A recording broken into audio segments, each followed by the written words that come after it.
High বন্ধুরা, অনেক দিন পর আবার সেই দীঘাতে। আজকে একটা স্পেশাল ব্লগ থাকবে আপনাদের জন্য।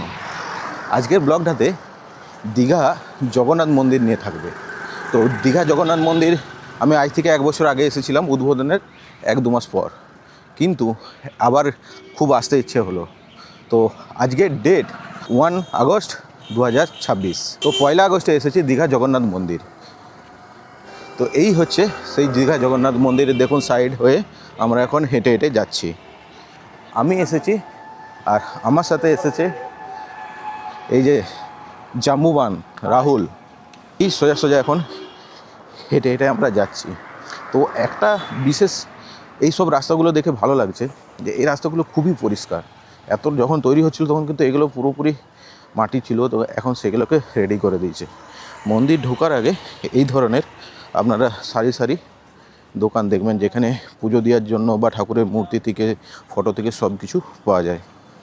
এখানে দেখুন শ্রী শ্রী জগন্নাথ কালচারাল সেন্টার, কি সুন্দরভাবে এটা লিখেছে। এর ঠিক আমি যদি সোজাভাবে দেখাই, এটা হচ্ছে চৈতন্যদ্বার। মানে এইটা হচ্ছে আপনার ওই দিক থেকে যদি আসা হয় তো এটা হচ্ছে ওল্ড দীঘা, আর এই যে আমার পেছন দিকে মানে আমরা যেদিক দিয়ে আসছি সেটা হচ্ছে নিউ দীঘা।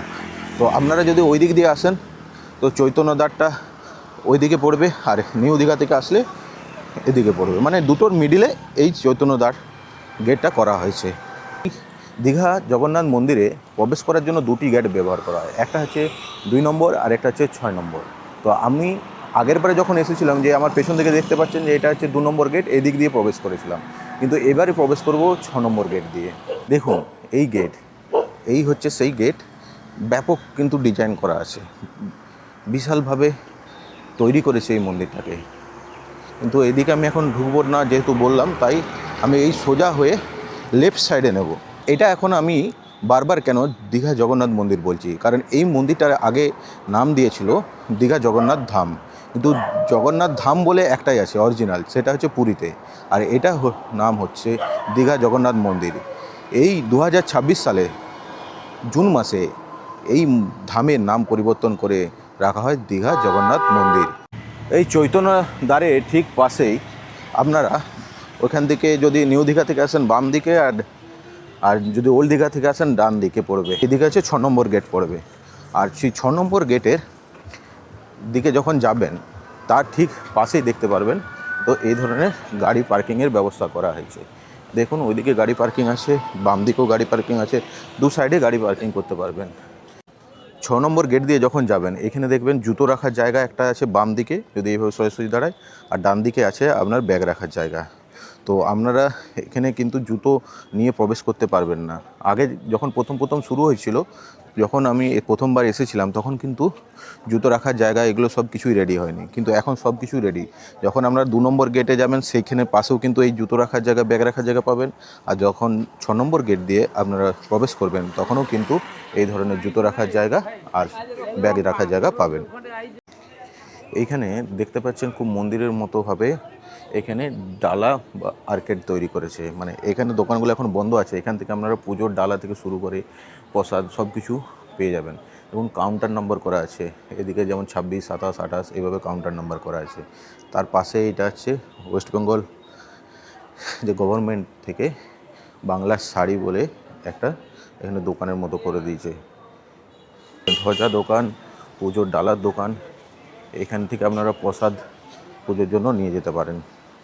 বিভিন্ন রেটে বিভিন্ন ধরনের প্রসাদ আপনাদের এখানে পেয়ে যাবেন। এখান থেকে আপনারা পুজোর প্রসাদ পেয়ে যাবেন। দেখুন বিভিন্ন ধরনের রেট আছে, যেমন এটা হচ্ছে 100 টাকা। এখানে কি থাকবে? 100 টাকার মধ্যে দুটো খাজা থাকবে, দুটো লাড্ডু আছে, হ্যাঁ, 4টে প্যাড়া আর গজা। আর 50 টাকার মধ্যে এই একটা লাড্ডু, একটা খাজা, 3টে প্যাড়া। আর 200 টাকার মধ্যে 3টে খাজা আছে, 3টে খাজা আছে, 8টা লাড্ডু প্যাড়া আছে, 4টে লাড্ডু আছে, গজা আছে। তো আপনারা খাজা থাকবে, লাড্ডু আছে। এখান থেকে প্রসাদ যে পুজোর জন্য এই বিভিন্ন রেটে প্রসাদ পেয়ে যাবেন। তাছাড়া বাড়ির জন্য যদি নিয়ে যেতে চান খাজা, লাড্ডু সব কিছুই নিয়ে যেতে পারেন। আমরা নিচ্ছি 100 টাকার ডালা, তো এই সাথে ফুলও দিবে, আর যেগুলো দাদা বললো প্রসাদ, লাড্ডু, খাজা, আপনার পেঁড়া সব কিছু এখানে থাকবে। দীঘার জগন্নাথ মন্দিরে 3 বেলা মহাপ্রসাদ দেওয়া হয়, সকালবেলা, দুপুরবেলা আর সন্ধেবেলা। সকালবেলায় প্রসাদ খেতে হলে তার আগের দিন বিকেল 5টা থেকে রাত্রি 8টার মধ্যে কুপন কাটতে হবে। দুপুরবেলায় মহাপ্রসাদ পেতে হলে আগের দিনে বিকেল 5টা থেকে রাত্রি 8টা পর্যন্ত কুপন কাটতে পারেন, বা দিনের দিন এসেও কুপন কাটতে পারেন। যদি দিনের দিন মানে যেই দিন আসছেন সেই দিনের কুপন কেটে মহাপ্রসাদ নিতে চান, তাহলে সকাল 8টা থেকে 11টার মধ্যে কুপন কেটে নিতে হবে। রাত্রেবেলায় মহাপ্রসাদ নিতে হলে বিকেল 5টা থেকে 6টার মধ্যে কুপন কাটতে হবে। সকালবেলায় মহাপ্রসাদ দেওয়ার সময় হলো সকাল 9টা, দুপুরবেলার মহাপ্রসাদ দেওয়ার টাইম হলো 1:30 থেকে 2টো পর্যন্ত, আর রাত্রিবেলায় দেবে 8:30 থেকে 9টা পর্যন্ত। দীঘা জগন্নাথ মন্দিরের মহাপ্রসাদ যথাক্রমে 50 থেকে 150 টাকার মধ্যে পাওয়া যায়। খিচুড়ি ভোগ 100 টাকা, পুরি ভাজি মহাপ্রসাদ 50 থেকে 100 টাকা, পরামান্ন মহাপ্রসাদ 300 টাকা। দুপুর রাতে যথাক্রমে 100 থেকে 150 টাকার মধ্যে মহাপ্রসাদ পাওয়া যায়। যেখানে প্রসাদের টোকেন কাটা হয় তার পাশেই এই ধরনের দোকান পেয়ে যাবেন। এখানে ঢোকার সাথে সাথে জপের যে মালাগুলো পাওয়া যায় সেই জপ মালা পাবেন। তাছাড়া জগন্নাথ দেবের মূর্তি, সুভদ্রা বলরামের মূর্তি, তাছাড়া ড্রেস, বিভিন্ন ঠাকুরের মূর্তি, ফটো থেকে শুরু করে অনেক কিছু এখানে পেয়ে যাবেন।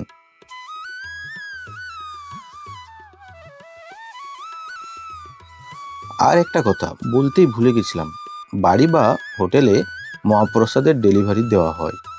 বাড়িতে বসে বা হোটেলে বসে আপনারা ফোন নম্বরের মাধ্যমে প্রসাদ বুকিং করতে পারেন। ফোন নাম্বারটা হলো 9059052550। মহাপ্রসাদগুলি ডেলিভারি দেওয়ার জন্য সবথেকে কম চার্জ 20 টাকা থেকে 100 টাকা পর্যন্ত নেওয়া হয়।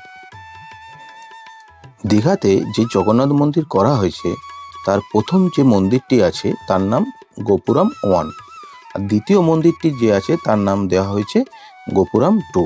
তারপর প্রধান মন্দিরটি পড়বে, যেখানে জগন্নাথ, সুভদ্রা আর বলরাম বিরাজমান। কিছু গুরুত্বপূর্ণ তথ্য আপনাদের সামনে তুলে ধরি। প্রথমত, আপনারা মন্দিরের ভিতরে ফোন নিয়ে প্রবেশ করতে পারবেন, কিন্তু মন্দিরের ভিতরে কোনো রকম ছবি বা ভিডিও তুলতে পারবেন না। তাছাড়া মন্দিরের বাইরে আপনাদের টয়লেট বা বাথরুমের ব্যবস্থা আছে। তাছাড়া জুতো রাখা তো দেখালামই, প্রথমে জুতো, ব্যাগ এইসব রাখতে পারবেন, তো সেগুলো নিয়ে কোনো রকম টেনশনের কিছু নেই। ভেতরে জলের ব্যবস্থা আছে, পানীয় জলের ব্যবস্থা আছে, যেখানে আপনারা জল পান করতে পারেন বা হাত পা ধুয়ে মন্দিরের ভেতরে কিন্তু আপনাদেরকে প্রবেশ করতে হবে। দীঘাতে আসার বেস্ট উপায় হলো হাওড়া থেকে ট্রেন ধরা বা এসপ্ল্যানেড থেকে বাস ধরা। বাসে করে আসলে ডাইরেক্ট আপনাদেরকে দীঘাতে পৌঁছে দেবে, আর ট্রেনে আসলে ট্রেন একটু তুলনামূলক কম আছে, কিন্তু টাইম মতো আপনাদেরকে ট্রেন ধরে দীঘা আসতে হবে। দীঘার জগন্নাথ মন্দিরে হুইল চেয়ারেরও ব্যবস্থা আছে। যারা বিশেষভাবে সক্ষম বা যাদের কোনো শারীরিক প্রবলেম আছে তারা এই হুইল চেয়ারের সুবিধা নিতে পারেন। এখানে জগন্নাথ দেবের মন্দির ছাড়াও বিমলা দেবীর মন্দির, হনুমানজির মন্দির, শিব মন্দির, এই ধরনের আরও অনেক মন্দির তৈরি করা হয়েছে। এই মন্দিরটি স্টেশন থেকে বা সরকারি যে বাস ডিপো আছে সেখান থেকে খুবই কাছে, প্রায় কয়েকশো মিটারের দূরত্বের মধ্যে অবস্থিত। এই মন্দিরটির 2022 সালে নির্মাণ কাজ শুরু হয়। 2025 সালের 30শে এপ্রিল অক্ষয় তৃতীয়ার দিন এই মন্দিরটির উদ্বোধন করা হয়। মন্দিরটি প্রায় 22 একর জায়গা জুড়ে অবস্থিত, আর এই মন্দিরটি তৈরি করতে প্রায় 200 কোটি টাকার বেশি খরচা হয়েছে।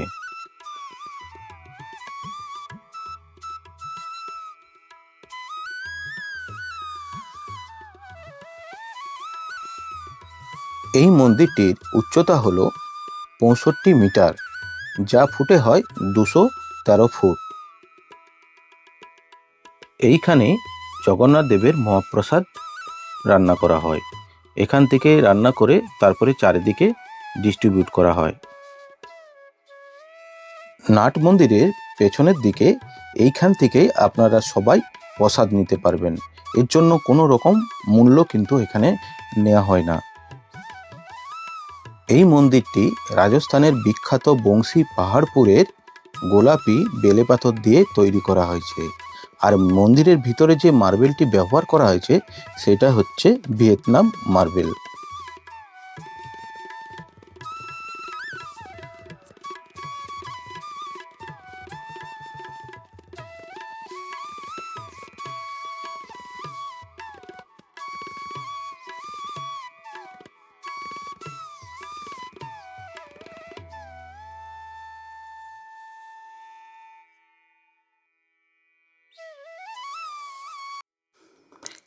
যে রথগুলি দেখতে পাচ্ছেন সারিবদ্ধভাবে সাজানো আছে, এগুলি রথযাত্রার দিনে কিন্তু টানা হয়।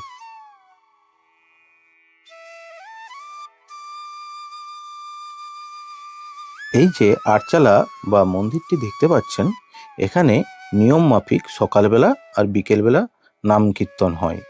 এখানে কৃষ্ণ নাম জপ করা হয়।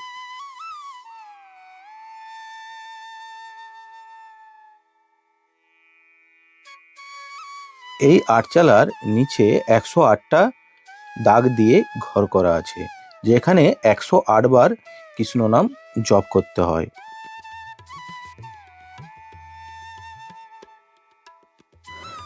এই জগন্নাথ মন্দির তৈরি হওয়ার পর থেকে দীঘার আকর্ষণ পর্যটকদের কাছে আরও অনেকটাই বেড়ে গেছে। যদিও এটা মন্দির, কিন্তু এটা দর্শন করতে মানুষ কিন্তু এখানে আসে। আর আগের তুলনায় অনেক পরিমাণ পর্যটকের আনাগোনা কিন্তু দীঘাতে বেড়ে গেছে। দিনের থেকে রাত্রেবেলায় দীঘার মন্দিরের সৌন্দর্য দ্বিগুণ পরিমাণে বেড়ে যায়, কারণ চারিদিকটা লাইটময় হয়ে যায়। এই লাইটের জন্যই দীঘার জগন্নাথ মন্দিরটাকে আরও অনেক অনেক বেশি সুন্দর লাগে।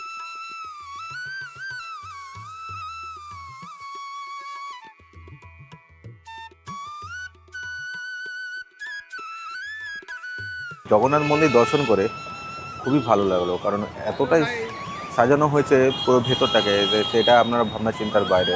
অথচ এটা কিন্তু অরিজিনাল না, কিন্তু অরিজিনাল জগন্নাথ ধাম সেটা হচ্ছে পুরীতে, এটা জগন্নাথ মন্দির। তো ভিতরে কিছু কিছু কথা আপনাদেরকে বলে ফেলি। তো আপনারা ভুল করে ক্যামেরা নিয়ে যেতে পারবেন না, কোনো রকম গ্যাজেট নিয়ে যেতে পারবেন না। আপনারা ভিতরে যখন ঢুকবেন তখন ফোনটা নিয়ে যেতে পারবেন শুধুমাত্র, আর ঠাকুরের প্রসাদগুলো। তো ফোনটা যে নিয়ে যাবেন, ভিতরে যতগুলো মন্দির আছে সেইখানে আপনারা একদম বের করতে পারবেন না, ওই মন্দিরের বাইরে আপনাদেরকে সেটা তুলতে হবে। ভেতরে জলের ব্যবস্থা আছে, মাঝে মাঝে আপনাদের ওখানে প্রসাদ বিতরণ করবে। তো সবই ভালো, পরিষ্কার পরিচ্ছন্ন। এটা কিন্তু একদিক দিয়ে দেখতে গেলে আমাদের পক্ষে খুবই ভালো হয়েছে। জিনিস দেখায় আপনাদের, যে আমি এখন বসে আছি, দেখুন বসার জায়গাটা কত সুন্দর করা আছে। এই যে দীঘার জগন্নাথ মন্দির দেখতে পাচ্ছেন, তারপরে রাস্তা, তারপরে আছে আপনার ঝাউ গাছ দিয়ে সাজানো আছে, তারপরে আছে আপনার একটা ছোট সেই পুকুর টাইপের করে দিয়েছে, ঠিক আছে। তার সাইডে সাইডে দেখুন লাইট দিয়েছে, লাইট দিয়ে সাজিয়েছে, কত সুন্দর লাগছে। পুরো রাস্তাটা সারি সারি বরাবর এই ধরনের বসার জায়গা, আর ভালো ভালো লাইট দিয়ে সাজানো হয়েছে। দুদিকটাই কিন্তু সেইভাবে সাজানো হয়েছে। আগে কিন্তু এইভাবে দীঘা ছিল না। আস্তে আস্তে এত মানুষের চাপ বাড়ছে যে এখানে পর্যটন শিল্প যাতে আরও ভালোভাবে গড়ে ওঠে তার চেষ্টা চলছে। চারিদিকে দেখুন এই যে এই ধরনের শৌচালয়ের ব্যবস্থা আছে, দেখুন চারিদিকে কিন্তু আছে। এটা 6 নম্বর গেটের সামনেও আছে, আপনার এখানেও আছে, আর যে চৈতন্য দ্বার আছে তার সামনেও আছে। আপনি চারিদিকে জলের ব্যবস্থা, শৌচাগারের ব্যবস্থা সব কিছুই পেয়ে যাবেন। আর একটা কথা বলি, আপনারা যদি আসেন তো দীঘাতে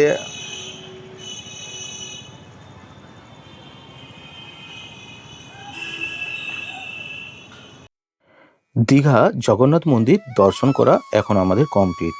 এবারে হোটেলে যাওয়ার পালা। তার আগে একটা কথা আপনাদের কাছে বলি, পুরীর যে জগন্নাথ ধাম সেটা কিন্তু অরিজিনাল বিষ্ণুর 4টা ধামের মধ্যে একটা। এটা তার আদলে তৈরি করা হয়েছে, কিন্তু এই মন্দিরটি অনেক সুন্দর দেখতে এখন লাগছে, কিন্তু সেই অরিজিনালের মধ্যে যে আস্থা সেটা কিন্তু এখান থেকে আপনারা পাবেন না। কিন্তু ঠাকুর তো একই, তো তাই আমরা বলবো জয় জগন্নাথ। ভালো থাকবেন, সুস্থ থাকবেন আর আমার ব্লগ মাঝে মাঝে দেখতে থাকবেন।